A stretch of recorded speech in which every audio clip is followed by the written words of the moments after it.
Okay, it's time for another video of the garden.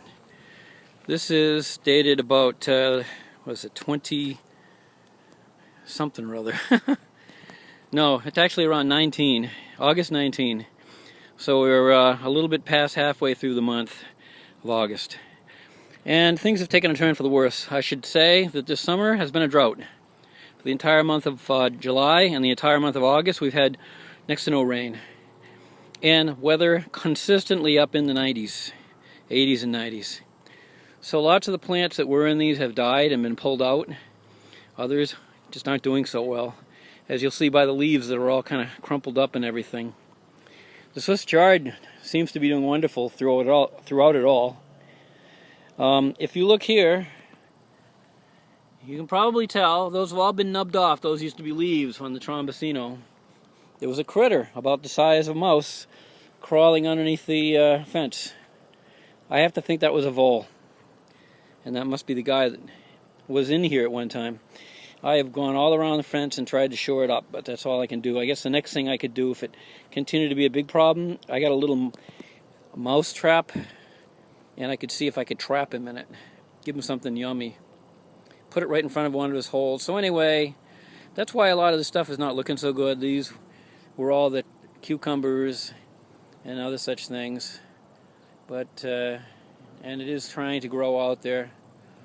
We'll see if we get anything more. Cucumbers seem to have kind of slowed down and are heading towards a halt. The bean wall is being compromised by the hot weather and the stuff also. So again, it hasn't really gotten going, except, and maybe this is the solution, look at this.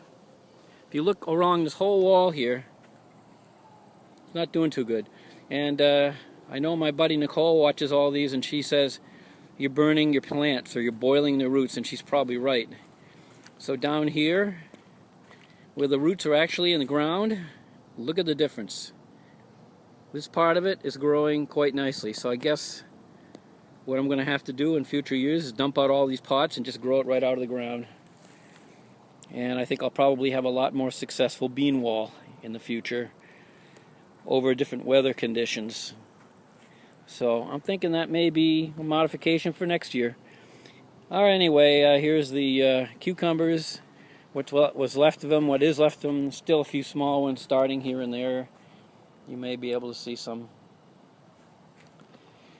Over there is where it looks like a mess now because it's taken over with crabgrass. But there's a little bit left in there. I ended up pulling a lot of it out of the, the snow peas, which usually should be gone this time of year anyway. So I got to pull all that out. That's just a mess. Over here are the bush beans, which may yet have another flowering in them. Don't really know. If it does, it'll be a blessing. This is some of what we've got. Well, actually, I'll show you all of what I've got for Brussels sprouts. See those dinky ones there? Not going to get any from them, especially that one down there. This one, promising. Over there, I can see about 4 promising ones and 2 stunted ones. I always get a couple of stunted ones. I have to think that the weather this year is part of that.